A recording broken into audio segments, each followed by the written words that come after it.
अब चलिए इस दूसरा प्रश्न को हल करते हैं। देखिए क्या दिया है आकृति में पी बी क्यू का मान याद कीजिए। पी बी क्यू क्या है? पी बी क्यू, यानी कि हमें इस कोण का मान याद करनी है, इस कोण बी का मान। ओके, यदि ए ओ बी का मान है 50 अंश, यानी कि इस कोण का मान है 50 अंश, तथा पी क्यू बी इस कोण का मान है 75 अंश। ओके, हमें दो कोण का मान दिया है, हमें जो है इस कोण बी का मान याद करना है। ओके, आया समझ में? तो चलिए इस प्रश्न को हल करते हैं। तो देखिए इस प्रश्न में हमें क्या क्या दिया हुआ है। तो इस प्रश्न में हमें दिया है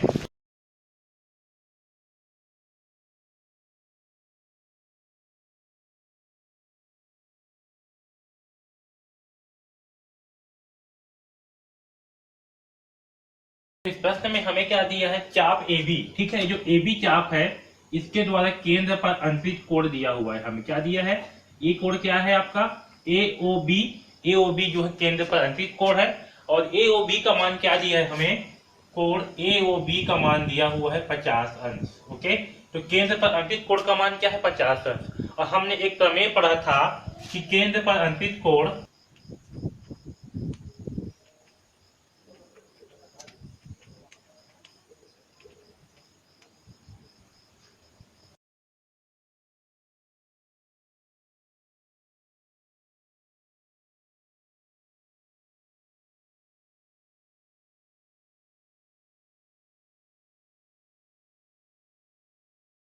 और हमने जो है एक प्रमेय पढ़ा था कि किसी चाप द्वारा केंद्र पर अंतरित कोण उसी चाप के द्वारा वृत्त के किसी परिधि पर बना कोण का क्या होता है? दुगना होता है। ओके, तो यहाँ पर देखिए जो ए बी चाप है इसके द्वारा क्या किया गया है? केंद्र पर 50 अंश का कोण बना है, और इसी ए बी चाप के द्वारा यहाँ से देखिए ए पी और बी, यहाँ से एक कोण और बना है ए पी बी। तो जो ए पी बी का मान होगा ये क्या होगा? केंद्रीय कोण का आधा होगा।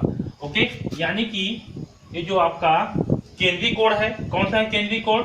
ए ओ बी क्या होगा आपका? दोगुना होगा किसका? परिधि पर बना कोण का, यानी कि ए पी बी का। ओके, तो यहां से हम ए पी बी का मान निकाल, तो देखिए ए ओ बी का मान क्या दिया? 50 अंश।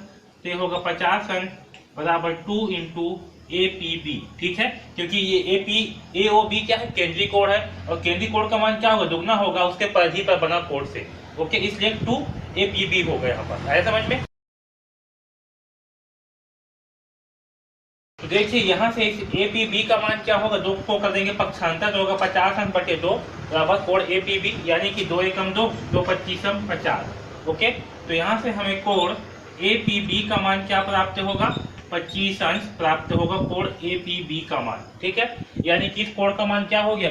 ए पी बी का मान 25 अंश। ओके, यहाँ तक सबको समझ में आया? अब आगे देखिए हमें जो है इसमें क्या दिया है?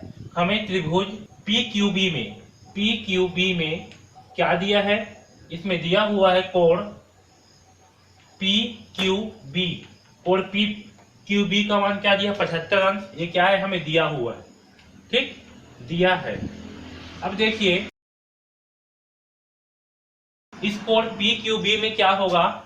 कोण पी प्लस कोण क्यू प्लस कोण बी। ठीक है, इन तीनों का योग कितना होगा? इन तीनों का योग होगा 180 अंश। कितना होगा? 180 अंश। ओके, तो कोण पी का मान क्या दिया है? 75 अंश दिया है, तो ये होगा 75 अंश प्लस कोण क्यू का मान क्या आया है? कोण क्यू यानी कि कोण पी का मान कितना आया है? 25 अंश। सॉरी, यहाँ कोण पी का मान है 25 अंश।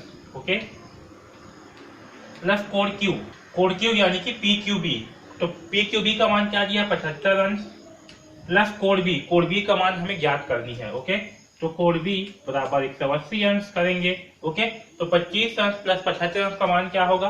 100 अंश प्लस कोण बी बराबर 180 अंश। ओके, तो यहाँ से कोण बी का मान क्या प्राप्त होगा? 180 अंश माइनस 100 अंश। ठीक है, 100 को करेंगे पक्षांतर, ये हो जाएगा माइनस में। तो कोण बी का मान कितना आएगा? तो कोण बी का मान आएगा 80 अंश। ठीक है, और कोण बी क्या है? कोण बी जो है आपका पी बी क्यू है। ओके, और यही जो है हमें ज्ञात करना था।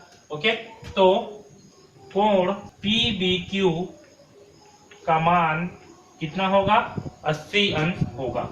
ठीक है, 80 अंश होगा। ठीक, तो इस प्रकार से जो है हम इस प्रश्न का क्रमांक 2 को हल करेंगे।